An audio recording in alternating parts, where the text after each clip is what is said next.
महापालिकेपासून वेगवेगळ्या निमित्तानं वेगवेगळ्या व्यासपीठावरती ते हास्य विलसित होत असताना मी पाहतोय. 100% तुमचं काम होणार इथपासून तुमचं काम जीवनभर होणार नाही इथपर्यंत कोणताही अर्थ लावता येतो असं हे अद्भुत हास्य. आणि या हास्याची मोहिनी जादू अशी आहे की या हास्याच्या लपेटात कोण कोण येईल सांगता येत नाही. सध्या पवार कुटुंबीय पण आले.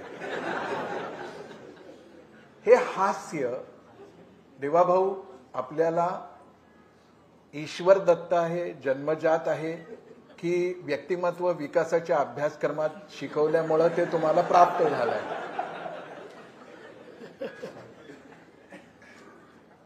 खरं म्हणजे व्यक्ती मोठा झाला की त्याच्या विविध गोष्टींना त्या ठिकाणी एक प्रकारे त्याचं वर्णन केलं जातं किंवा त्याला मोटिव्स दिले जातात. मी लहानपणापासून असाच आहे, माझ्यात काही अंतर नाही आहे. लहानपणी असं असलो तर निरागस असला म्हणायचं, राजकारणात असं असलो तर छद्मी असला म्हणतात. त्यामुळे जशी जशी पदं बदलतात तसं तसं त्या हास्याचे अर्थ बदलतात. बाकी हास्य तेच आहे. मी निरागसही म्हणालो नाही आणि छद्मी म्हणालो नाही. मी असं म्हणालो की मोहिनी घालणारं हे हास्य कसं काय प्राप्त झालं. ठीक आहे, या हास्याच्या जाळ्यात कोण कोण येतंय, कसं कसं येतंय आपण सगळे बघतो. महाविद्यालयीन जीवनामध्ये हास्याचा वसंत ऋतू येतो असं म्हणतात. तर त्या काळात कोण कोण लपेटामध्ये आलं होतं? मी नावं नाही विचारत, मी संख्या विचारतोय. महाविद्यालयीन जीवन हे सगळं आंदोलनांमध्ये गेलं. त्यामुळे तेव्हा कोणाला लपेटायचाही वेळ नव्हता आणि लपेटून घ्यायचाही वेळ नव्हता. पण प्रश्न असा पडतो की याच हास्यामध्ये संसार अमृताची प्राप्ती झाली का या हास्यामुळं? हे मात्र म्हणता येईल. कारण मी नेमका कसा आहे आणि काय करणार आहे याची 100% जर तिला सुरुवातीलाच माहिती असती तर कदाचित माझ्याशी लग्न केलं नसतं.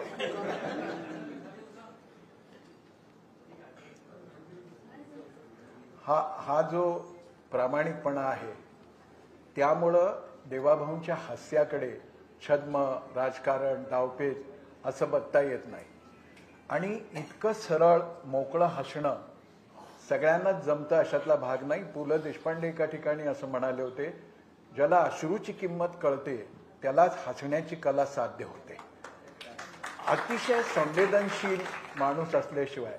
आणि आज ते मुख्यमंत्री आहेत, काही वर्षांपूर्वी ते होते, त्याच्या आधी राजकीय क्षेत्रामध्ये त्यांचा वावर होता.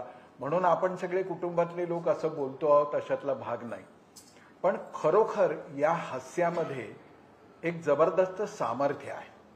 आणि त्यामुळे खूपदा प्रश्न असा पडतो की एखाद्या वेळेला एखाद्या ठिकाणी आपल्यासाठी छान शब्द बोलला नाही गेला तर आपण दिवसभर फार बेचैन राहतो. विशेषतः आम्हा प्रवचनकार, कीर्तनकार लोकांच्या बाबतीत आणखीन एक गोष्ट घडते की 10 लोकांपैकी 8 लोक पाया पडले आणि 2 नाही पडले तर दिवसभर लक्षात राहतं की हे 2 पाया का नाही पडले. आता पाया पडणं ही काही शिवीगाळ नाही, ही काही टीका नाही, आलोचना नाही. पण देवाभाऊंना हा प्रश्न विचारावा असा वाटतो, मर्यादाहीन पातळी सोडून अतिशय वाईट स्तरावरची, वाईट शब्दातली वैयक्तिक टीका त्यांच्यावरती झाली. पण ना देवाभाऊंनी संयम सोडला ना धैर्य सोडलं. ही क्षमता त्यांनी कशी अर्जित केली हे कळालं तर आमचंही जीवन आम्हाला सुखकर करता येईल. म्हणजे एकच गोष्ट मी स्वतःला समजवली आहे की कोणी किती शिव्याशाप दिले हे जग लक्षात ठेवत नाही. इतिहास तुम्ही काय केलं हे लक्षात ठेवतो. त्यामुळे आपण करत जायचं. आज समजा आपण अगदी रिसेंट गेले 5 वर्ष बघितले. 5 वर्षात माझ्यावर टीका करणारे, माझ्याबद्दल वाटेल ते बोलणारे, यांना आता कोण लक्षात ठेवत आहे? मी काय केलं तेच लोकांच्या लक्षात आहे. त्यामुळे मला असं वाटतं की ठीक आहे, कधीतरी मनाला त्रास होतो, व्यक्ती म्हणून त्रास होतो, पण त्याचा विचार न करता आपलं काम हे आपण करत राहिलं पाहिजे. आणि खरं म्हणजे याची प्रेरणा जर कोणाकडनं घ्यायची असेल तर ती आपल्या देशाचे प्रधानमंत्री माननीय मोदीजींकडनं घ्यावी. संयम काय असतो तर त्यांच्यावर गुजरातमध्ये ज्या घटना झाल्या त्यानंतर माध्यमांनी देखील पातळी सोडून टीका केली, नेत्यांनी पण केली. 2002 पासनं 2014 पर्यंत त्यांनी कधी उत्तरच दिलं, टीका सहन करत राहिले. कधी एक तुम्हाला त्यांचा इंटरव्ह्यू दिसणार नाही, केलेल्या टीकेला उत्तर दिसणार नाही. तर त्यांनी आपल्या कामातनं अशी परिस्थिती निर्माण केली की 2013 साली देशातला एकूण एक व्यक्ती असं म्हणत होता की या देशाला परिवर्तन पाहिजे आणि ते परिवर्तन देण्याची क्षमता मोदीजींमध्ये. त्यामुळे मला असं वाटतं की हीच खरी आपली प्रेरणा आहे की आपलं काम आपण करत राहायचं आणि समोरच्याला त्यांनी करू द्यायचं. शेवटी मोदीजींना मौत का सौदागर म्हणणारे आणि काय काय म्हणणारे यांना कोणी लक्षात ठेवत नाही, तर लोक मोदीजींना लक्षात ठेवतात, त्यांनी केलेलं गुजरातमधलं काम आणि त्यांनी केलेलं देशातलं काम लक्षात ठेवतात. खूप मोठी रहस्याची गोष्ट आहे ही की अशा पद्धतीने अनर्गळ टीका करणारे काम जेव्हा उत्तम दिसतं तेव्हा देवाभाऊ अभिनंदन असा अग्रलेख पण लिहितात. ही गोष्ट खरीच आहे. पण प्रश्न असा येतो की मोदीजींच्या सारखं एक व्यक्तिमत्व समोर आहे, स्वतःच्या व्यक्तित्वाचं जडणघडण या पद्धतीनं आपण केलं. एका मर्यादेमध्ये सरिता काकू आणि अमृता वहिनीही एका मॅच्युरिटीमध्ये हे सगळं समजून घेतात. पण मला नेहमी एक प्रश्न कुटुंबातला घटक म्हणून पडतो की एका उमलत्या वयात हे तर सगळं दिविजाच्या कानावर पडतच असेल, तिने कसं स्वतःला त्याच्यामध्ये सांभाळून घेतलं, त्या बाबतीत आई, आजी, बाबा यांच्याशी तिचा काही संवाद असतो का, आणि तिला कशा पद्धतीने प्रश्न पडतात आणि एक पिता म्हणून तुम्ही त्याचं उत्तर कसं देता? खरं म्हणजे मी गमतीने नेहमी असं म्हणतो की आमच्या घरी सगळ्यात मॅच्युअर कोणी असेल तर दिविज आहे. क्या बात. कारण आता तिचं वय 15 आहे, पण या वयामध्ये जी प्रगल्भता तिच्यामध्ये आहे, म्हणजे आपण बघितलं असेल की आत्ता मी मुख्यमंत्री जेव्हा बनणार किंवा सगळं चालू होतं, माध्यमांनी तिला प्रश्न विचारले आणि अर्थात अशा वेळेस अनेक वेळा क्रूर प्रश्न विचारले जातात, अडचणीत येणारे प्रश्न विचारले जातात. पण तिला प्रश्न विचारला की तुला काय वाटतं, तुझे वडील होतील का, ते मुख्यमंत्री होणार आहेत का? तिने सांगितलं जो होईल तो महायुतीचा होईल आणि नेते ठरवतील तो मुख्यमंत्री होईल. तर त्याच्यामुळे मला असं वाटतं की ही जी प्रगल्भता तिच्यामध्ये आहे तिला यातलं अंतर समजतं आणि तिला हे माहिती आहे की अशा प्रकारे राजकारणामध्ये टार्गेट केलं जातं, कधी अद्वा बोललं जातं. त्यामुळे मला असं वाटतं की ती मॅच्युरिटी त्याच्यामध्ये एक प्रकारे उपजतच आली किंवा ती तिने स्वतः ॲक्वायर केली. फार काही आम्ही कोणी, मी किंवा आईनी किंवा अमृतानी तिला समजवलं, शिकवलं असं नाही आहे. तर अनेक वेळा मुलं कशा प्रकारे ती ॲक्वायर करतात तशी तिने ॲक्वायर केली. खूप आशादायक गोष्ट आहे. याचा अर्थ फडणवीसांच्या कुटुंबात तिसरी पिढी आता नेतृत्वासाठी सिद्ध व्हायला लागली असं म्हणायला. याचं एक तुम्हाला सांगतो की तिला यायचं असेल तिने जरूर यावं, पण माझा स्वतःचा समज असा आहे की फडणवीसांच्या कुटुंबात राजकारणामधला शेवटचा मी आहे. याला टाळी वाजवता कामा नाही. पण खरोखरच ही गोष्ट अशी आहे की सदैव ताण तणाव टीका आणि मधला काळ तर बॅड पेक्षाही कुठला दुसरा शब्द असेल तर तसा तो पॅच होता. आणि ज्याला जीभ आहे आणि बोलता येतं तो वाटेल ते बोलत होता. त्या सगळ्याचं मी परत स्मरण करत नाही. माणूस म्हणून कितीही जरी आदर्श डोळ्यासमोर असले तरी शेवटी आपलं मन आहे आणि मनाला टोचत राहतं, बोचत राहतं. अशा सगळ्या ताणतणावाचं नियोजन करण्यासाठी आपण नेमकी कोणती जीवनशैली अंगीकारली, कसं नियोजन करता? कारण का आम्हाला पाणी नाही आलं की ताण येतो. आता रेशनवर अमुक मिळणार नाही म्हटलं की आम्ही साठा करायला लागतो. इतक्या किरकोळ गोष्टीचा ताण आम्हाला नाही मॅनेज करतायत. आपण हा सगळा ताण कसा मॅनेज करता? मुळात आपण जीवनामध्ये अनेक लोकांकडनं शिकत असतो. मला आठवतं की साधारणपणे 1993ची वगैरे गोष्ट असेल. त्यावेळी अरुण गुजराती हे नगर विकास विभागाचे राज्यमंत्री होते आणि नागपूरला सेशन करता ते आले होते. आणि आमच्यासोबत नगरसेवक होते रमेश चोपडे म्हणून. तर त्यांचं एक ULCचं काम होतं. तर शोभाताई आमदार होत्या, मी नगरसेवक होतो. शोभाताईंना म्हटलं की तुम्ही आम्हाला घेऊन चला, अरुण गुजरातींकडे याचं काम आहे, जेन्युइन काम आहे, आपण जाऊ. आम्ही अरुण गुजरातींकडे गेलो. तेव्हा साहजिकच भारतीय जनता पक्षामध्ये मंत्री वगैरे म्हटलं की आपल्याला फारच मोठं वाटायचं की बाबा मंत्री म्हणजे पुढच्या कुठल्या तरी दुसऱ्या ग्रहाहून आलेला व्यक्ती आहे. आणि आमच्यासारख्या छोट्या कार्यकर्त्याला तर फारच वाटायचं. तर आम्ही गेलो आपलं तिथे. तर गुजराती साहेब बसले होते. खूप लोक तिथे होते. कोणी त्यांना काही ओरडून बोलत होतं, कोणी वाकडं तिकडं बोलत होतं. सगळ्यांना ते अतिशय शांतपणे उत्तर देत होते. आणि मग ते म्हणाले, शोभाताई तुम्हाला थोडा वेळ आहे ना, जरा हे सगळे मी करून घेतो आणि त्याच्यानंतर मग आपण बोलू. एक 1.25 तास आम्ही त्या ठिकाणी होतो. आणि 1.25 तासामध्ये अरुणभाईंनी सगळ्या लोकांचं शांतपणे ऐकून घेतलं, कोण कसा बोलला अगदी.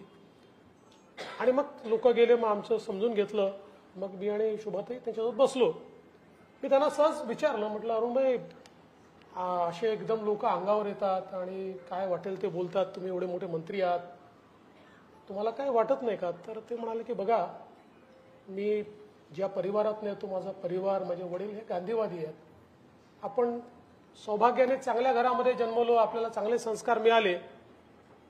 आपल्याकडे जे येणारे लोक आहेत त्यांच्या मनामध्ये काही ना काही शंका असतात, प्रश्न असतात. आणि त्यातले अनेक लोक तर याकरता आले असतात की त्यांना एवढंच सांगायचं असतं, कसं मंत्र्याला सुनावला, कसं 4 चौघात त्याची काढली. मला त्याला समाधान मिळतं, आपलं काय जातं. बाहेर निघाल्यावर आपल्यालाच हार घालणार लोक, मंत्री म्हणून आपलेच सत्कार होणार. मला असं वाटतं की तो माझ्याकरता एक फार महत्वाचा मंत्र त्या काळामध्ये ठरला. आणि तेव्हापासून मी माझ्या जीवनामध्ये पेशन्स शिकलो.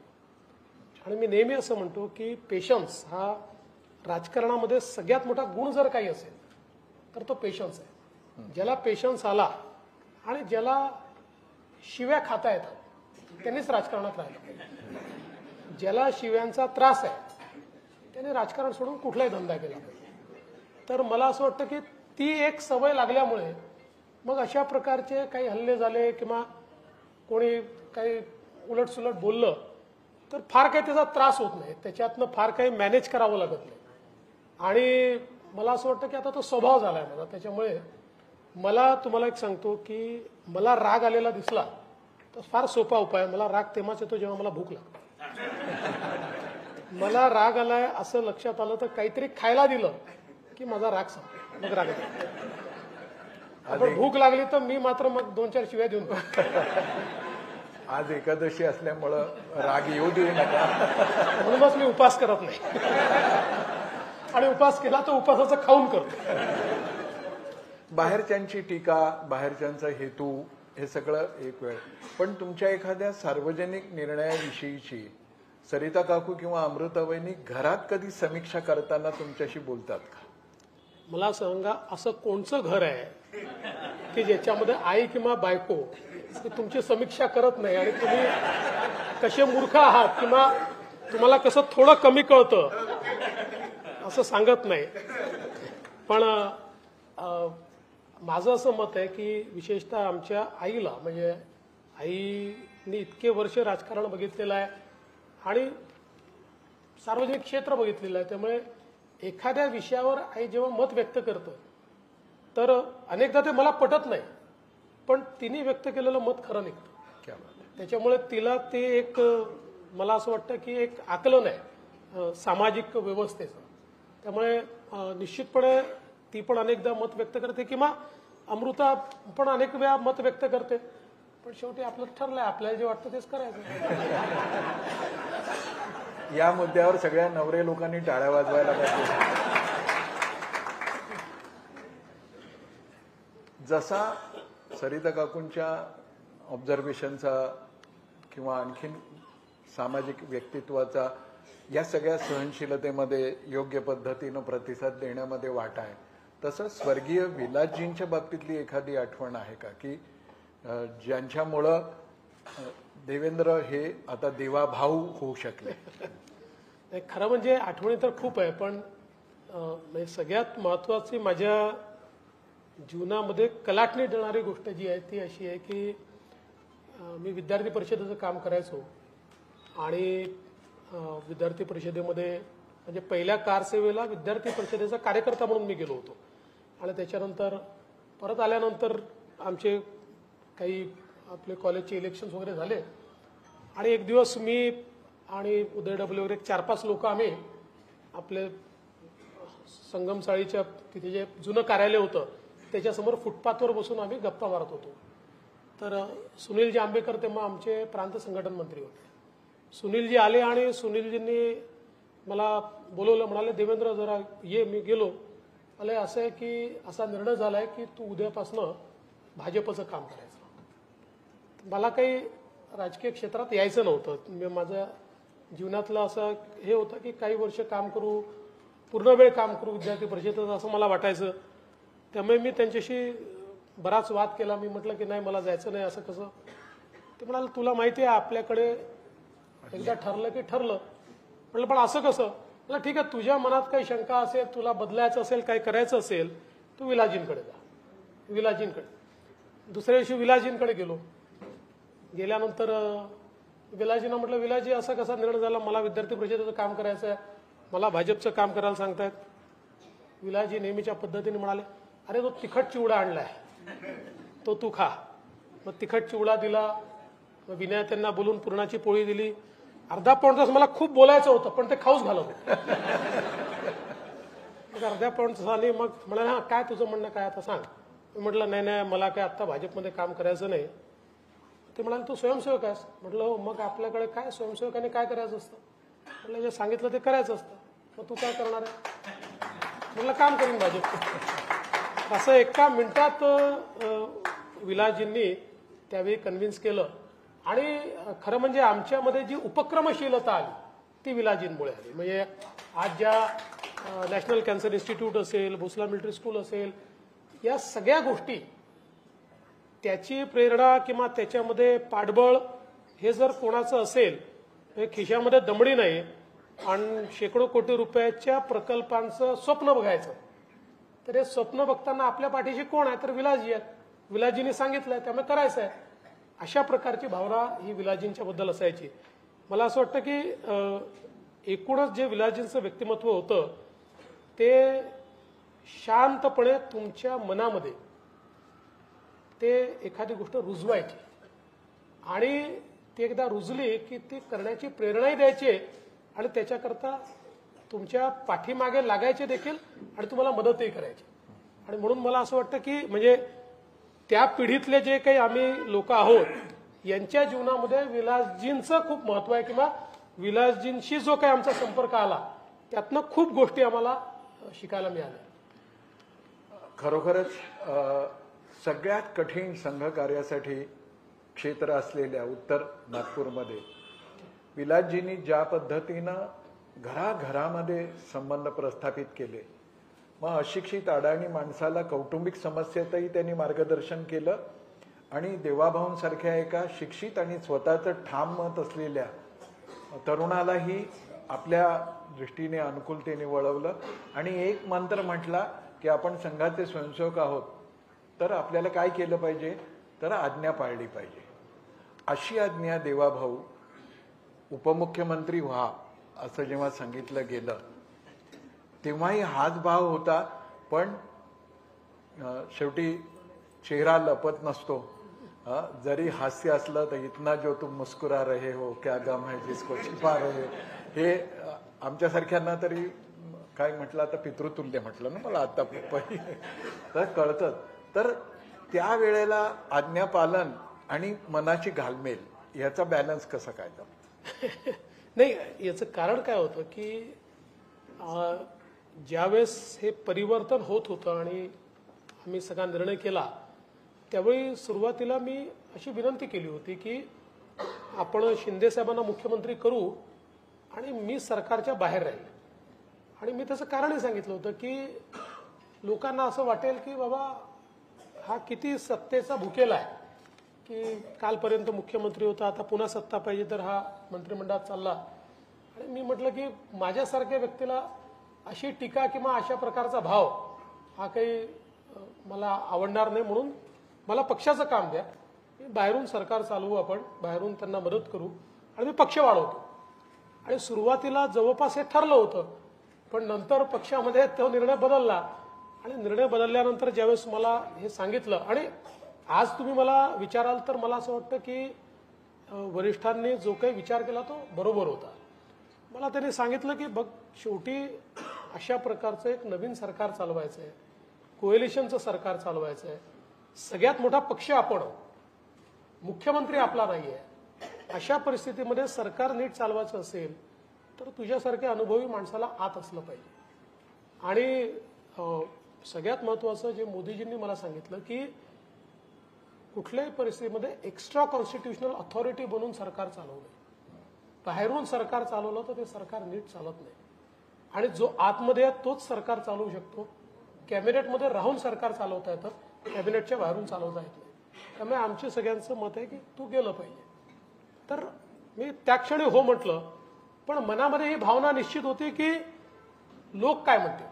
आपण अनेक वेळा लोकांचा विचार करतो किंवा लोक काय म्हणतील की याला किती सत्तेचा या ठिकाणी म्हणजे सत्ता पिपासू अशा प्रकारचा हा जीव आहे की कालपर्यंत मुख्यमंत्री होता, आता लगेच पुन्हा या ठिकाणी उपमुख्यमंत्री होतं. पण पक्षाने सांगितलं आणि मी ती जबाबदारी स्वीकारली. आणि 2 दिवसामध्ये देशभरातल्या कार्यकर्त्यांनी आणि नेत्यांनी ज्या प्रकारे मला संदेश केले, फोन केले, माझ्याशी बोलले, मी आज हे सांगू शकतो की मुख्यमंत्री झालो असतो तर जेवढा मान सन्मान मिळाला नसता त्यापेक्षा जास्त मान सन्मान उपमुख्यमंत्री झाला होता. वा. आदर्श व्यक्तिमत्वाचा परिणाम, प्रभाव आपल्या व्यक्तिमत्वावर होतो, पण प्रत्येक वेळी होतो की नाही अशी शंका येते. इतका त्याग केलेला माणूस 24 तास आपल्याबरोबर असूनही एकनाथराव शिंदेना हा बदल स्वीकारताना फार त्रास झाला असेल असं मला वाटतं. तर ती यात्रा नेमकी कशी होती? नाही, मला असं वाटतं हा हे खरं आहे की साधारणपणे शिंदे साहेबांना त्या ठिकाणी ते मुख्यमंत्री होतील असं वाटत होतं. आणि ते साहजिक होतं, कारण ते मुख्यमंत्री होते, आमचं कोएलिशनचं सरकार होतं. आणि मला देखील अशी कुठली कल्पना नव्हती की मी मुख्यमंत्री होईल वगैरे. परंतु जनतेने मॅन्डेटच असा दिला की 132 जागा भाजपच्या आल्यानंतर भारतीय जनता पक्षाचा मुख्यमंत्री न करणं हे जनतेलाही आणि पक्षातल्या कार्यकर्त्यांनाही त्या ठिकाणी मला असं वाटतं आवडलं नसतं. आणि म्हणून आमच्या जे काही वरिष्ठ नेतृत्व आहे त्यांनी शिंदे साहेबांची चर्चा केली. आणि ठीक आहे, बरेच दिवस काय काय माध्यमात चाललं, पण मी तुम्हाला सांगतो की शिंदे साहेबांनी एका मिनिटात सांगितलं की मला हे समजतं आहे की भारतीय जनता पक्षच मोठा पक्ष आहे आणि त्याचाच मुख्यमंत्री झाला पाहिजे, त्याच्यामुळे माझी काही हरकत नाही आहे. त्यामुळे त्या संदर्भात माध्यमांमध्ये काय झालं की आम्ही असं ठरवलं सगळ्या चर्चा करून सरकार तयार करू. आणि त्यामुळे त्याला थोडा कालावधी लागला. त्या कालावधीमध्ये कधी शिंदे साहेब नाराज, कधी अजितदादा नाराज, कधी कोडी नाराज. आता माध्यमांनाही दोष देता येत नाही, त्यांना 24 तास चालवायचं आहे, त्याच्यामुळे बातमी मिळाली तर ठीक, नाही मिळाली तर बनवावी पण लागते. त्याच्यामुळे त्यांनी आपल्या जे काही कधी कधी आम्ही लोक बातम्या तयार करतो, तर त्याच्यामुळे ते आपल्या बातम्या तयार झाल्या. पण मला असं वाटत नाही की फार काही म्हणजे त्याच्यामध्ये अटी शर्ती टाकल्या, आढेबडे घेतले. शिंदे साहेबांनी ते तात्काळ स्वीकारलं. पण दिसताना परसेप्शन असं झालं की उद्या सांगेन, उद्या सकाळी सांगेन, उद्या दुपारी सांगेन. आणि अजितदादांवर मात्र तुमचा प्रभाव खूप होता. ते म्हणाले की ह्यांचं काय असो ते असो, मी मात्र शपथ घेणार आहे. शिंदे साहेबांसमोरही प्रश्न तोच होता की मुख्यमंत्री होतो, उपमुख्यमंत्री व्हावं की नाही असा प्रश्न त्यांच्यासमोर होता. पण मी त्यांना माझा अनुभव सांगितलं की तुम्हाला एक पक्ष चालवायचा असेल आणि तुमचा पक्ष असा आहे, माझ्या पक्षामध्ये तर अनेक नेते आहेत, एक मोठं संघटन आहे, दिल्लीला आमचे सगळे नेते मंडळी आहेत, राष्ट्रीय नेते आहेत, पण तुमचा पक्ष हा तुमच्या एका खांबावर उभा असलेला पक्ष आहे. नवीन तुलनेनं, कारण विभाजन झाल्यानंतर तुलनेनं चांगलं यश मिळालेला तुमचा पक्ष आहे. अशा परिस्थितीमध्ये तुम्ही बाहेर राहून हे चालवणं कठीण जाईल, त्यामुळे तुम्ही सरकारमध्ये आलं पाहिजे. ते त्यांनी मान्य केलं. आता काय असतं बघा, जसं तुम्ही म्हणाल ना माझ्या चेहऱ्यावर हास्य नेहमीच असतं, हे फार क्वचित असं असतं, तसं त्यांच्या चेहऱ्यावर फार कधी हास्य नसतं, तुम्ही जर बघितलं असेल. पण ते मुख्यमंत्री होते तेव्हाही तसाच चेहरा होता, तर कोणी इंटरप्रिटेशन केलं नाही. आणि उपमुख्यमंत्री झाल्यावर तसा चेहरा पाहिल्यावर बघा हसतच नाहीत, हे नाराजच आहेत, असं इंटरप्रिटेशन झालं. त्यामुळे हे जे काही व्यक्तिमत्वाचं इंटरप्रिटेशन होतं हे तो काळ, ती परिस्थिती अनुसार होतं, तसं ते झालं. पण म्हणजे ह्यात असं मत करून घेणाऱ्यांचा फार दोष नाही. हा फूल तुम्ही भेजा है खत में, फूल नहीं मेरा दिल है, हे गाणं आठवलं जेव्हा नागपूरच्या अधिवेशनात उद्धव ठाकरेंनी तुम्हाला गुलदस्ता दिला ते. तर त्याच्यामध्ये दिल होतं की विल होतं? खरं म्हणजे महाराष्ट्रामध्ये आपण बघितलं असेल तर एक राजकीय संस्कृती नेहमी राहिली आहे. म्हणजे दक्षिणेच्या राज्यांमध्ये आपण जर गेलो तर तिथे खून के पैसे आहेत, तिथे दोन पक्षाचे नेते एकमेकाशी बोलू शकत नाहीत. ही परिस्थिती महाराष्ट्रामध्ये कधीच नव्हती. दुर्दैवाने 2019 ते 2024च्या कालावधीमध्ये काही प्रमाणात अगदी खून के पैसे नाही तरी बऱ्यापैकी थोडी परिस्थिती ही त्या ठिकाणी निर्माण झाली. पण मी मुख्यमंत्री झाल्यानंतर पहिल्याच माझ्या भाषणामध्ये ही घोषणा केली की महाराष्ट्राची राजकीय संस्कृती परत आणायची आहे. त्यामुळे मला बदल घडवणारं राजकारण करायचं, बदल्याचं राजकारण करायचं नाही. आणि मला असं वाटतं की त्याला प्रतिसाद सगळ्याच नेत्यांनी दिला आणि नेत्यांना देखील वाटलं की कुठेतरी आता ही जी काही भिंत आहे ही आपण तोडली पाहिजे. त्यामुळे पुन्हा एकदा चांगली गोष्ट आहे की महाराष्ट्रात सगळ्या पक्षाचे नेते एकमेकाला भेटतायत, एकमेकाशी बोलतायत. जाहीरपणे भेटायला कोणाला लाज वाटत नाही किंवा जाहीरपणे भेटण्याकरता काही त्याच्यामध्ये आडेवाडी पण घेते, चांगली गोष्ट आहे.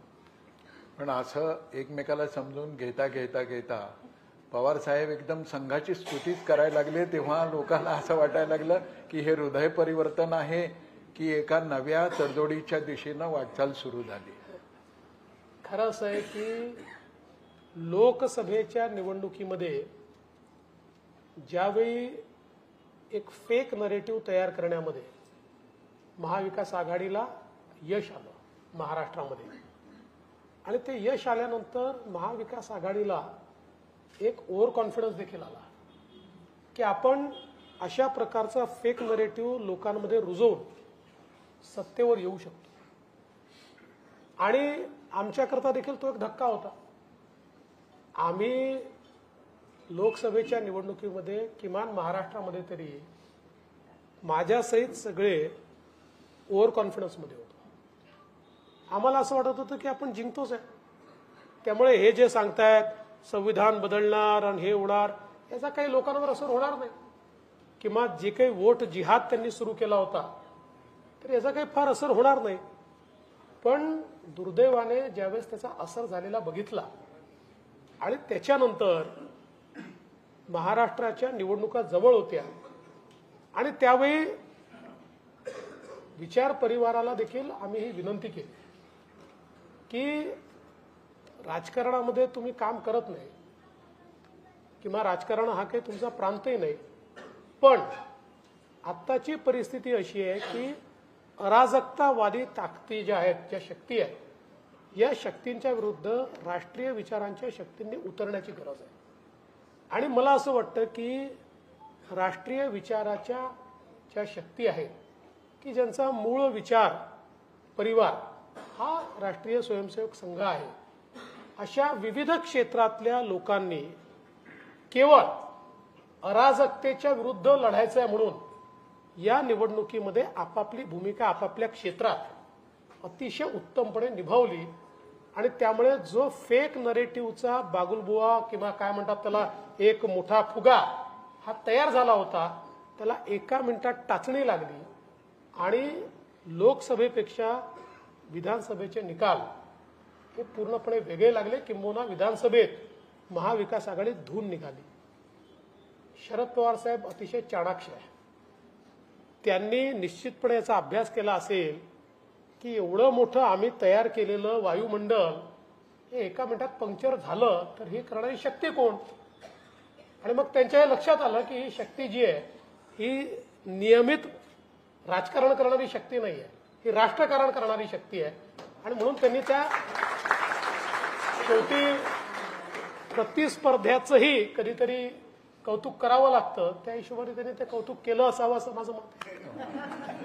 नाही, असं आपण मत करून घ्यायला हरकत नाही, पण त्यामुळं नजदीक या बढेगी तो नाही ना. सगळ्यांना जी भीती आहे की एकनाथ महाराजांना शोभून दिसलं, अर्घ्य देताना इंगळी ओंजळीत आली आणि तिने डंख मारला आणि ती परत पाण्यात पडली, तर परत ते वाचवायला लागले. एकाने विचारलं की जी तुम्हाला डसते आहे तिला का वाचवताय. एकनाथ महाराज म्हणाले की इंगळीचा स्वभाव डंख मारणं आहे, माझा स्वभाव तिला वाचवणं आहे.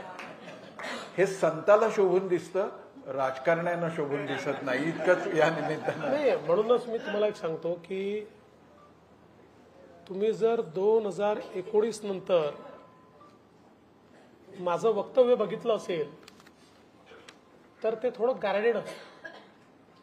याचं कारण 2019 नंतर 2024 पर्यंत ज्या घडामोडी घडल्या त्यातनं मला एक गोष्ट लक्षात आली, नेव्हर से नेव्हर. म्हणजे कुठलीही गोष्ट होणार नाही असं समजून कधी चालायचंच नाही. काही होऊ शकतं, म्हणजे झालं पाहिजे असं नाहीये, पण काही होऊ शकतं. उद्धव ठाकरे तिकडे जातात, अजित पवार इकडे येतात, काय राजकारणात काही होऊ शकतं. असं व्हावं असं बिलकुल नाही, किंवा ते होणंही काही फार चांगलं आहे या मताचं मी नाही. पण आता शेवटी राजकारणामध्ये हे लक्षात ठेवलं पाहिजे की खूप ठामपणे असं होणारच नाही असं ज्यावेळेस आपण म्हणतो त्यावेळेस राजकीय परिस्थिती तुम्हाला कुठे नेऊन बसवेल याचा काही भरोसा नसतो. खरंच काय होईल हे सांगता येत नाही आणि होणारच नाही असं म्हणता येत नाही. अगदी सकाळचा शपथविधी सुद्धा होणारच नाही असं कुठे म्हणतात. या सगळ्या गोष्टी जरी असल्या तरी म्हणून यावेळेस मी सांगितलं होतं काय झालं तरी शपथविधी संध्याकाळी करायचं, आपल्याला धुनच टाकायचं सकाळ.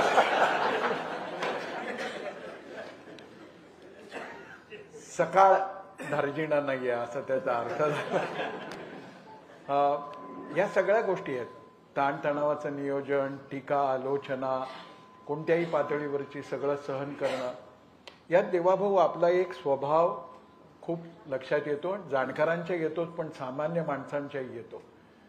कितीही व्यस्ततेमध्ये आपण असलात तरी आपला अलर्ट, दक्षतेचा जो एक भाग आहे तो कधी सुटतोय असं लक्षात येत नाही. म्हणजे अगदी 2 दिवसापूर्वीचं उदाहरण, स्वामी गोविंददेव गिरींच्या कार्यक्रमामध्ये देवाभाऊंना जिरेटोप दिला गेला आणि सगळ्यांनी म्हटलं की तो तुम्ही डोक्यावर ठेवा.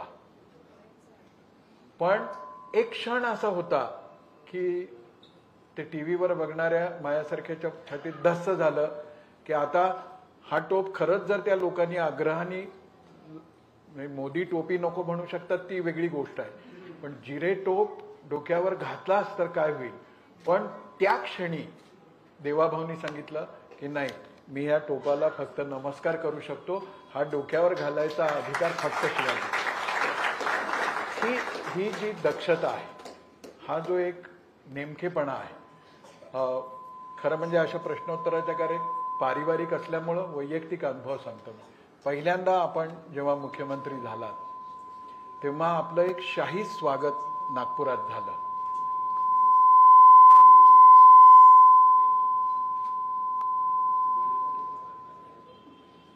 हा वेळ झाल्याचा विशेष. तर मला आठवतंय ज्या दिवशी देवाभाऊंचं नागपूरमध्ये स्वागत झालं, विमानतळावरून एका मोठ्या रथावर बसून देवाभाऊ येत होते आणि पूजनीय डॉक्टर हेडगेवार चौकातल्या आयलंडमध्ये मी आणि माझे 2-3 मित्र उभे होते. मी सांगतो यातला फर्स्ट पर्सन सिंग्युलर विसरून जा, इव्हेंट म्हणून याच्याकडे बघा की देवाभाऊ सगळ्यांना असं हात करत होते आणि त्या आयलंडमध्ये मी होतो. मी हात केला, त्यांनी हात केला, पण त्याने हात केल्यावर लक्षात आलं की ह्या गर्दीत हा कोणीतरी वेगळा आहे. त्याने असं केलं आणि मला अशी खूण केली, फोन करत. म्हणजे आपण मुख्यमंत्री झाल्यावर एवढं शाही स्वागत होत असताना कुणाला काय कोणती खूण करायची आहे हे ज्याला कळतं ना तो यशस्वी मुख्यमंत्री. ही दक्षता कशी काय जमते? मी असं म्हणेल की खरं म्हणजे तुम्ही जिरेटोपाचा उल्लेख केला तरी दक्षता आणि हा संस्कार आहे. कारण जिरेटोप घालण्याचा अधिकार हा केवळ आणि केवळ महाराजांना आहे आणि महाराजांच्या वतीनं आपण तो स्वीकारू शकतो, पण तो आपण घालू शकत नाही. आणि स्वीकारत असताना आपल्याकडे ही भावना असली पाहिजे की राजकारणात काम करत असताना राज्य कारभार ज्या प्रकारे महाराजांनी चालवला त्या प्रकारे चालवण्याची हिंमत असेल तर तो जिरेटोप आपण स्वीकारला पाहिजे, नाहीतर तो स्वीकारू नये. म्हणूनच मी तो स्वीकारला, तो माझ्या डोक्याला लावला, मी त्याला एक प्रकारे त्याचं दर्शन घेतलं, वंदन केलं आणि मनातल्या मनात म्हटलं की या जिरेटोपाचा ज्यांचा अधिकार आहे किमान त्यांच्या एक दशांश तरी माझ्या हातून काहीतरी व्हावं असा आशीर्वाद. हे जे आहे की त्या क्षणी तसं वाटणं, तसं करणं, तसं सुचणं. तर हा इव्हेंट घडल्यानंतर मला माझ्या मुंबईच्या इलेक्ट्रॉनिक मीडियातल्या एका पत्रकार मित्रांनी विचारलं, अरे म्हणे यांना बरोबर कळतं की काय मेसेज द्यायचा आहे. एरवी तो टोप घेतला असता तर लोकांनी नावच ठेवलं असतं. हे खरंच मनापासून असतं की दाखवायसाठी? मी म्हटलं म्हणजे काय? ते म्हणे मुख्यमंत्री झाले तर शपथ घेतल्यानंतर पहिल्यांदा काय केलं तर गोमातेचं पूजन केलं. आत्ताही संतांच्या तिकडे सत्कार झाला त्यावेळेलाही गोमातेचं पूजन केलं. तर त्यांनी मला विचारलं की हे दाखवायसाठी असतं की आत काही आहे? मग मी त्याला एक छोटा प्रसंग सांगितला. एक 5 वर्षाचा मुलगा आहे, तो दुपारी 4 वाजता नागपूरच्या बसमध्ये बसतो, 8 वाजता मूल नावाच्या खेड्यावर पोचतो. त्या मुलाचं नाव आहे देवेंद्र. आणि मूलला आपल्या गावाला गेल्यानंतर हा 5 वर्षाचा मुलगा पहिल्यांदा काय करत असेल म्हटलं तुम्हाला माहिती नाही आहे, तुम्ही समजून घ्यायच्या मनस्थितीत नाही आहे. ढोंग लोकांच्या लक्षात येतं आणि प्रामाणिक प्रतिक्रियाही लोकांच्या लक्षात येते.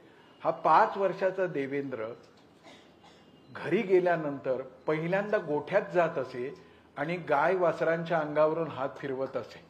आणि एवढंच नाही, परत नागपूरला येत असताना त्या सगळ्यांचा निरोप घेताना त्या छोट्या देवेंद्रच्या डोळ्यात पाणी येत असे. मी म्हटलं ही घटना तुम्हाला माहिती नसल्यामुळे तुम्हाला हे ढोंग वाटतं. मला असं वाटतं की हा त्या माणसाचा स्वभाव आहे की गोभक्ती, गोपूजन, गो गंगा गीता ह्याच्याविषयी निष्ठा हे तर देवेंद्रजींचं खासियत आहे. हा सगळा राजकीय पटलाचा त्याच्यातल्या बऱ्या वाईट समजुतीचा विषय झाला. एक मधल्या काळामध्ये अमृता वहिनींनी एक गौप्यस्फोट केला, त्याला गौप्यस्फोटच म्हणू आपण, की मधल्या काळामध्ये वेषांतर करून देवाभाऊ कोणाला तरी भेटायला जात असत. मी म्हटलं जसं गोभक्ती ही लहानपणापासून आहे तसं वेषांतर सुद्धा आहे का? आणि मग मला एक किस्सा आठवला. हे 8वी 9वी 10वीतली सगळी मुलं फडणवीसांची पुण्याला अभ्यासाला जेव्हा जात तेव्हा रात्री अभ्यास झाल्यावर फिरायला बाहेर पडत. तेव्हा एकदा अशी शर्यत लागली की काकू त्यावेळेला घरामध्ये संक्रांतीचे हलव्याचे दागिने वगैरे काही अशा वस्तू करायच्या, तर रंगीबेरंगी माळा खूप होत्या. तर तिकडे असं एक चॅलेंज आलं की ह्या सगळ्या माळा गळ्यात घालून डोक्याला बांधून कोण जाईल का, आणि पुण्यात फिरून यायचं आणि काही चहा कॉफी आईस्क्रीम कुठं आहे ते करून घ्यायचं. देवाभाऊ त्यावेळेला पांढरा शुभ्र धब्बा, रंगीबेरंगी माळा, डोक्यावरती ते आणि प्रिन्स रिपू दमन असं म्हणून ते बाहेर गेले. याचा अर्थ वेषांतर हा पण एक स्वभाव आहे का? तुम्ही खूप आतल्या गोष्टी आणलेल्या आहेत, इथपर्यंतच लिमिटमध्ये ठेवा, याच्या पुढच्या सांगू नका. नाही पण खरोखर अनेकदा असा अनुभव येतो की ही सहजता आहे. पद विसरणं आणि सहज होणं. पुन्हा एक वैयक्तिक अनुभव. प्रदेशाध्यक्ष होते देवाभाऊ आणि प्रदेशाची एक मीटिंग सोलापूरला होती आणि त्या बैठकीमध्ये एक लोकप्रतिनिधी, स्थानिक काही 2-4 पार्षद हे नाही पोचले. भाजप पक्ष म्हणून त्यात माझा रोल, माझी भूमिका शून्य. म्हणजे मी 10 रुपयाचं सदस्य नाही. आता सदस्य नोंदणीत कोणी आलं माझ्याकडे तर विचार करेन मी, पण माझं काहीच भूमिका नाही. मी संघाचा स्वयंसेवक, वनवासी कल्याण आश्रमाचं काम, तरुण भारतचं संपादक. प्रदेशाध्यक्ष आहेत देवाभाऊ आणि एकदम त्यांचा निरोप आला की मी तुझ्याकडे चहाला येतो. मला आनंद झाला. मी म्हटलं या. आणि आल्यानंतर ते म्हणाले की प्रदेशाध्यक्ष शहरात असताना अ ब क हे बैठकीत येत नाही, याच्यावर मी काय करावं असं तुला वाटतं? एक प्रदेशाध्यक्ष एका नॉन प्लस किरकोळ माणसाच्या घरी स्वतःहून जातो, ही मोठी कठीण गोष्ट आहे असं मला वाटतं.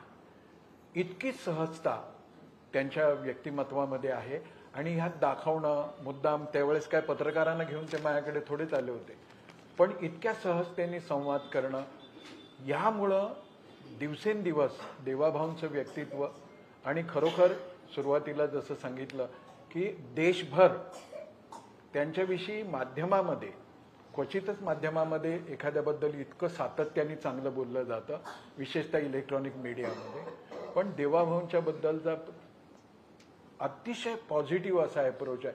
प्रदीप सिंहसारखा एक सिनियर आपका अखबार नावाचं यूट्यूब चालवणारा देवाभाऊंच्या विषयी इतकं गौरवाने बोलतो, असं वाटतं की देवाभाऊंचं PROशिप त्यांच्याकडे दिली आहे का, इतकं मनापासून. आणि देशभर ही खासियत, ही विशेषता त्यांच्याकडे आहे.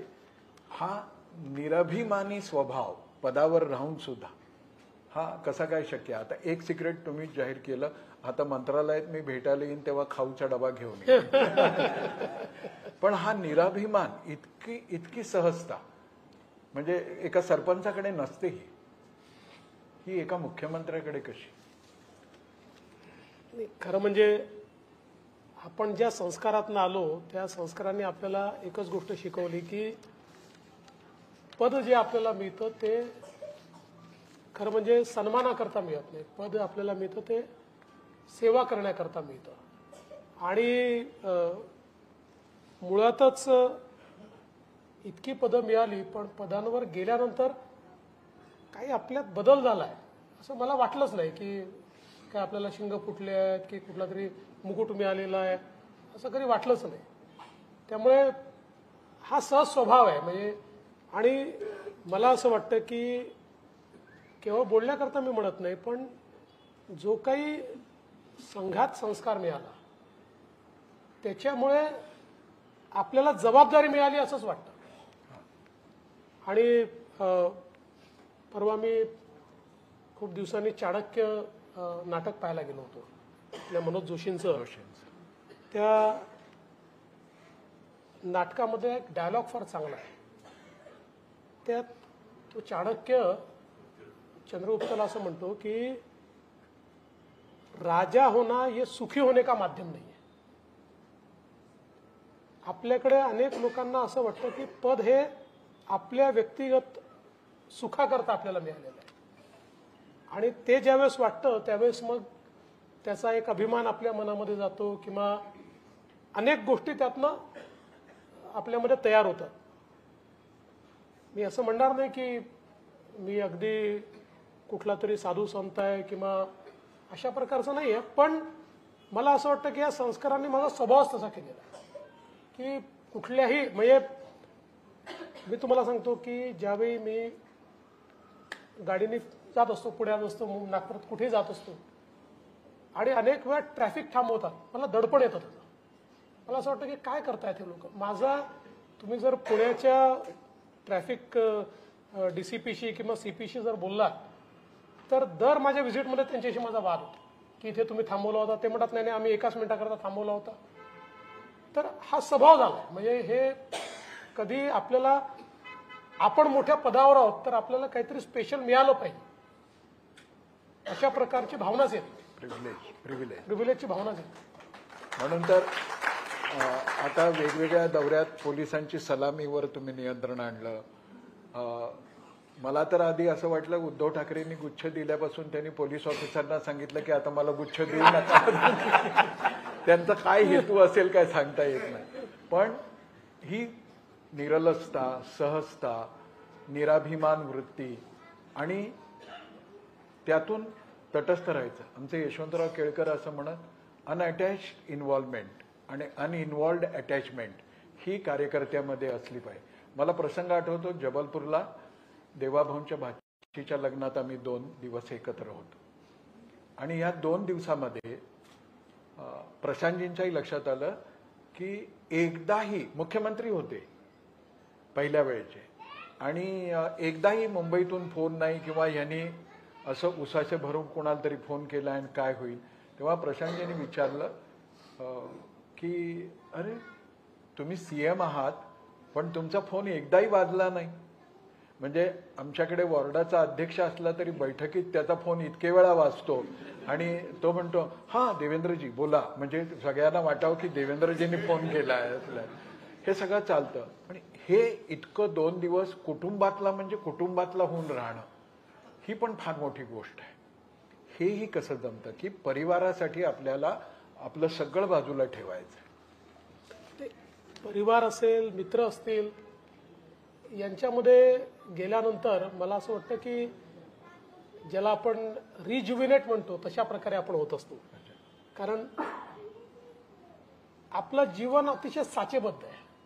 सकाळी उठल्यापासून रात्रीपर्यंत लोक लोक लोक, आणि ते जर आले नाही तर आपण बेचैन होऊन जातो. म्हणजे असं वाटतं काहीतरी गेलं आपलं आता, म्हणजे आपली मान्यता कमी झालेली दिसते की कोणी यायलाच तयार नाही आपल्याकडे.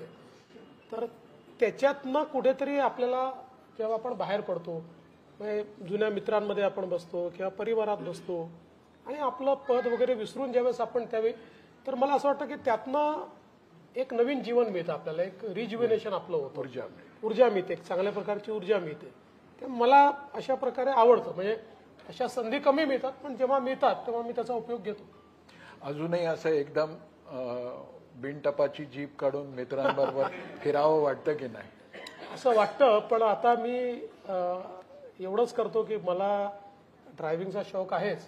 त्यामुळे मी आता गेले 8-10 वर्ष मुंबईमध्ये रात्री 12-1 वाजता कोणाला तरी एखाद्या ज्याच्याकडे चांगली गाडी असेल त्याला बोलवतो, त्याला म्हणतो बाजूला बैस, आणि मग 2 तास गाडी घेऊन पूर्ण मुंबई फिरतो, पनवेल बिनवेल कुठेतरी जाऊन येतो. माझा ड्रायव्हिंगचा जो शौक आहे तो रात्री 12-1 वाजता मी पूर्ण करतो.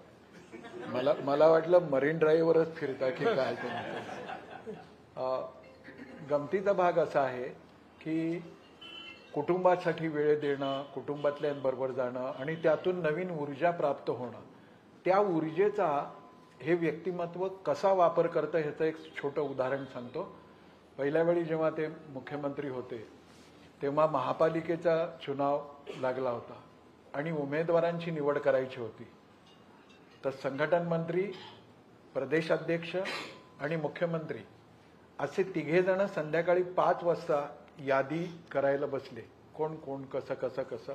खरं तर मुख्यमंत्र्यांनी असं म्हणायला पाहिजे होतं प्रदेशाध्यक्ष आणि संघटन मंत्र्यांना, तुम्ही यादी पक्की करून टाका, शॉर्टलिस्ट करा, मी ओके करायची की नाही करायची ठरवतो. संध्याकाळी 5ला ही बैठक सुरू झाली. दुसऱ्या दिवशी पहाटे 5 वाजता याद्या पक्क्या होऊन ती बैठक संपली. 12 तास ही जी ऊर्जा मिळते आहे ती अशा सहज वागण्यातून, निराभिमानी वृत्तीतून, संघ संस्कारातून, घरच्या वातावरणातून अशी सगळी त्यांना मिळत असते. देवाभाऊंचं राजकीय, सामाजिक, सांस्कृतिक, कॅन्सर इन्स्टिट्यूट ही तर अशी अद्भुत गोष्ट इथे झाली आहे की संपूर्ण मध्य भारतासाठी ती मोठी अभिमानाची गोष्ट बनली. अशा अनेक गतिविधीमध्ये ते सक्रिय असतात. पण मला त्यांचा आणखीन एक छुपा पैलू आहे, रहस्य नाही पैलू, तो म्हणजे मराठी भाषेला त्यांनी काही शब्द दिले. जसा करेक्ट कार्यक्रम हा एक शब्द दिला, करेक्ट कार्यक्रम. दुसरा दिला हिज मास्टर्स व्हॉइस पत्रकार, HMV पत्रकार. तिसरा दिला अकलूजकरांच्या आत्ता लोकसभेतला सगळा रोल बघता सोडणार नाही. तर हे जे काही आहे तर हे शब्दाचं वेड सुद्धा लहानपणीपासून आहे. एकदा कधीतरी लहानपणी तरुणपणी विजिगीषू असा शब्द त्यांनी वाचला तर सरिता काकूंचं माहेरचं नाव विजय आहे. तर आईला ते मग विजिगीषू याच नावाने एक शब्द आवडला की त्या शब्दामागे जायचं, असं शब्दाशी पक्का असणारा आणि तरीही सोडणार नाही असं जेव्हा म्हणतो तेव्हा पकडलेला हात सोडणार नाही की बदला घेतल्याशिवाय सोडणार नाही. ज्यांना सोबत ठेवलाय त्यांना त्यांचा पकडलेला हात सोडणार नाही आणि आता आपल्याला बदला घ्यायचाच नाहीये. इतकं आपण किती वेळ बोलू शकतो पण त्याला एक मर्यादा आहे. जेवढं कमी वेळात आहे याच्या पाठीमागचा उद्देश एवढाच होता की तुमच्या आमच्या कुटुंबातलं एक व्यक्तित्व आपल्या परिसरात आपल्या डोळ्यासमोर उमलत गेलेलं, उलगडत गेलेलं, विकसित होत गेलेलं व्यक्तित्व आज सगळ्या देशभर ज्यांच्याविषयी अपार आकर्षण आहे असं व्यक्तित्व ते घडलं कसं, माणूस म्हणून कसे आहेत ते आपल्याला निर्णयात बोलताना, जसं आता मंत्र्यांना त्यांनी फतवा काढलाय की आठवड्यातले 3 दिवस मंत्रालयात राहिलंच पाहिजे. प्रशासनामध्ये 7 कलमी कार्यक्रम दिलाय की हे झालंच पाहिजे. अतिशय कठोर भूमिका घ्यायची तेव्हा घेतात. हसण्यामध्ये सुद्धा एक पाठीमागे हा कठोर आणि असं वाटतं की या माणसाचं मन कसं आहे. पण हा माणूस कळायचा असेल तर आत्ता खासदार महोत्सवामध्ये रामकथा ऐकत असताना त्यांनी जेव्हा कथा सांगणाऱ्या त्या कवीला आलिंगन दिलं तेव्हा अक्षरशः गदगद होऊन गेले होते. ही केवळ रामाची जादू आहे अशातला भाग नाही. हृदय मुलायम आहे. निर्णय प्रशासक म्हणून ठामपणाने घ्यावेच लागतात. आणखीन एक वैशिष्ट्य त्यांचं असं की कुठलाही प्रश्न ते टाळत नाही. पण म्हणून किती प्रश्न विचारायचे. म्हणून शेवटचा टप्पा रॅपिड राऊंडचा करू आपण. अगदी छोटे छोटे प्रश्न आहेत. राज ठाकरे की उद्धव ठाकरे? असं आहे की मी पुन्हा सांगतो, मागाशी मी सांगितलं की राजकारणात काही पक्क नसतं. आधी उद्धव ठाकरे मित्र होते, मग राज ठाकरे मित्र झाले, आता राज ठाकरे मित्र आहेत आणि उद्धव ठाकरे शत्रू नाही आहेत. राज की बात बताई. दुसरा भाग असा येतो की खूप मनापासून ज्याच्यावर विश्वास टाकावा असे सहकार्यांमधले अजितदादा की एकनाथरावजी? माझ्या पुरतं विचाराल तर माझे दोघांशी अतिशय एक्सक्लुझिव्ह संबंध आहे. म्हणजे त्यांचं वेगवेगळ्या लोकांची वेगवेगळे डायनामिक्स असू शकतात, पण शिंदे साहेबांशी माझी खूप जुनी मैत्री आहे आणि अजितदादांमध्ये जी एक पॉलिटिकल मॅच्युरिटी आहे त्याच्यामुळे त्यांची माझी वेवलेंथ खूप मोठ्या प्रमाणात जुळते. श्रूड हा शब्द चांगला नाही वाटणार, पण ठाम कठोर असा राजकारणी अधिक कोण, मोदी की शहा? मला असं वाटतं की मोदीजी कठोरपेक्षाही अनुशासित राजकारणी आहे. म्हणजे त्यांनी जीवनामध्ये जो मार्ग पकडला त्या मार्गावरनं कितीही अडचणी आल्या तरी त्यातनं आजूबाजूला व्हायचंच नाही. हे जे अनुशासन लागतंय फारच कठीण आहे. म्हणजे तुम्ही मला जर विचाराल तर त्याच्यात 10% देखील माझ्याकडे तेवढं अनुशासन नाही. त्यामुळे कठोर नाही म्हणतात, ते अनुशासित आहेत. आणि अमित भाई कसे आहेत की एखाद्या प्रसंगाला अमित भाई, आपण जर त्यांना म्हटलं की राजकीय दृष्ट्या थोडा सोयीचा निर्णय करायचा आहे तर सोयीचा निर्णय मोदीजी नाही घेणार, पण अमित भाईंना आपण पटवून थोडा सोयीचा निर्णय करून घेऊ शकतो. एक शेठ आहे, दुसरा दिवाण आहे, असं त्याचा अर्थ. समजा राजकीय क्षेत्रामध्ये अशी उलगाउलग घडवणारा, घालमेल घडवणारा एखादा प्रसंग घडला तर चटकन जाऊन कोणाशी बोलायला आवडेल, नितीनजींशी की नरेंद्रभाईंशी?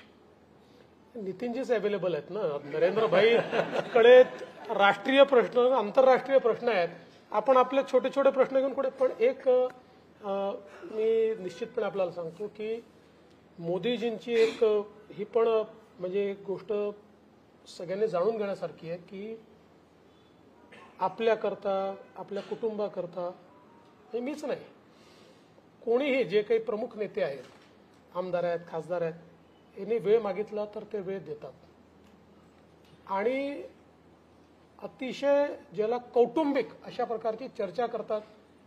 तुमच्या अडचणी असतील तर त्या समजून घेतात.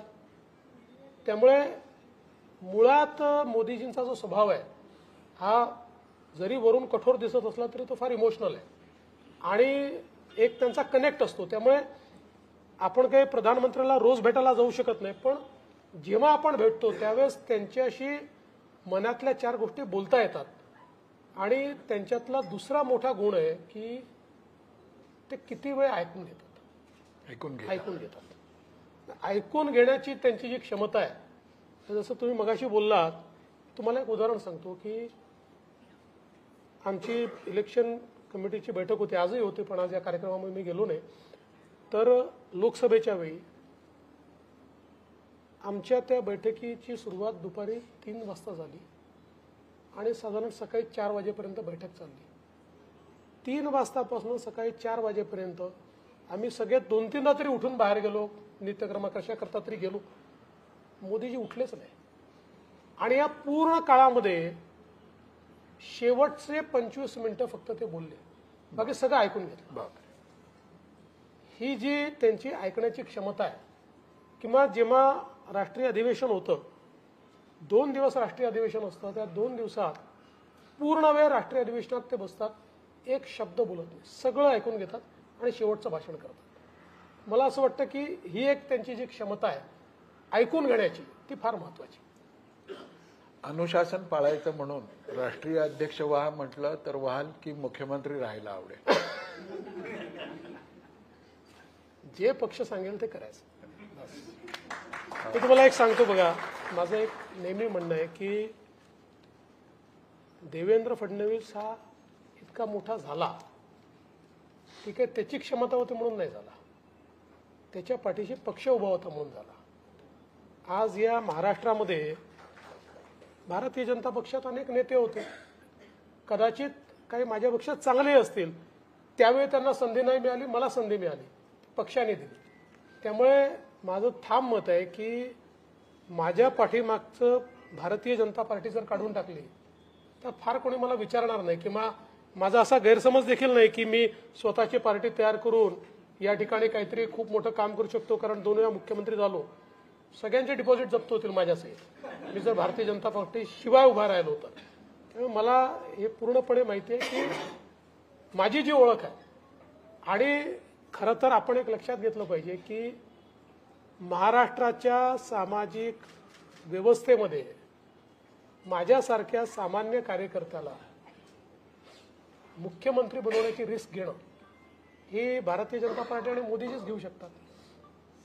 कारण ज्या प्रकारची राजकीय गणितं असतात, आता ठीक आहे 5 वर्षात मी एस्टॅब्लिश झालो, त्याच्यामुळे यावेळेस बनवताना कदाचित तो प्रश्न नसेल, पण जेव्हा बनवलं तेव्हा तर तो प्रश्न निश्चितपणे समोर आला असेल. आणि म्हणून मला हे 100% माहिती आहे की माझी जी ओळख आहे ती भारतीय जनता पक्षामुळे. म्हणून मला जे पक्ष जेव्हा सांगेल, मी नेहमी सांगतो, मला ज्या दिवशी सांगेल की आता खूप झालं, तुमची आवश्यकता नाही, घरी जाऊन बसा, मी प्रतिप्रश्न विचारणार नाही, घरी जाऊन बसा. आज एकादशी असल्याने शेवटचा प्रश्न सर्व महाराष्ट्राच्या अस्मितेसाठीचा म्हणून आवश्यक आहे. काशी विश्वनाथ कॉरिडॉर झाला, विठ्ठल कॉरिडॉरची सुरुवात कधी होणार? फार महत्त्वाचा प्रश्न तुम्ही विचारला. आणि आम्ही खरं म्हणजे एक गोष्ट मान्य केली पाहिजे की गेले 10 वर्ष आम्ही फक्त त्याची चर्चा करतोय. अर्थात मंदिराचं काम आम्ही आता सुरू केलं, मागच्या काळात मी भूमिपूजन केलं, त्यातलं आतलं काम बऱ्यापैकी झालं, आता एकदम बदललेलं मंदिर आपल्याला पाहायला मिळत आहे. पण कॉरिडॉरचं काम अजून आम्ही सुरू करू शकलो नाही. पण माझी इच्छा आहे की आता यावर्षी आपल्याला, कारण आपल्याला तिथली पूर्ण माहिती आहे, आपण सोलापूरमध्ये अनेक वर्ष वास्तव्य केलं असल्यामुळे काही लोकांच्या शंका कुशंका आहेत. माझा प्रयत्न आहे की पुढच्या 2-3 महिन्यात त्या सगळ्या शंका कुशंका दूर करून सगळ्यांना विश्वासात घेऊन हे काम सुरू झालं पाहिजे, तो प्रयत्न माझा आहे. माननीय देवेंद्रजी फडणवीस एक रसिक, नाट्यप्रेमी, चित्रपटाचे हौशी, संगीताची आवड असणारे, मित्रांमध्ये रमणारे, प्रशासनावर पकड असणारे असे आपले देवाभाऊ आज दुसऱ्यांदा महाराष्ट्राचे मुख्यमंत्री झालेत. त्यांची यापुढची कारकीर्दही अशीच झळाळी असणारी हो आणि प्रत्येक दिवस त्यांना नवनवं यश मिळत जावं अशी कामना स्वर्गीय विलासजींच्या आणि भारत मातेच्या चरणी आपल्या सगळ्यांच्या वतीनं मी करतो. आणि या मुलाखतीमध्ये इतका वेळ देवाभाऊंनी दिला त्याबद्दल व्यक्तिशः त्यांचा आभार मानून मी या मुलाखतीची सांगता करतो.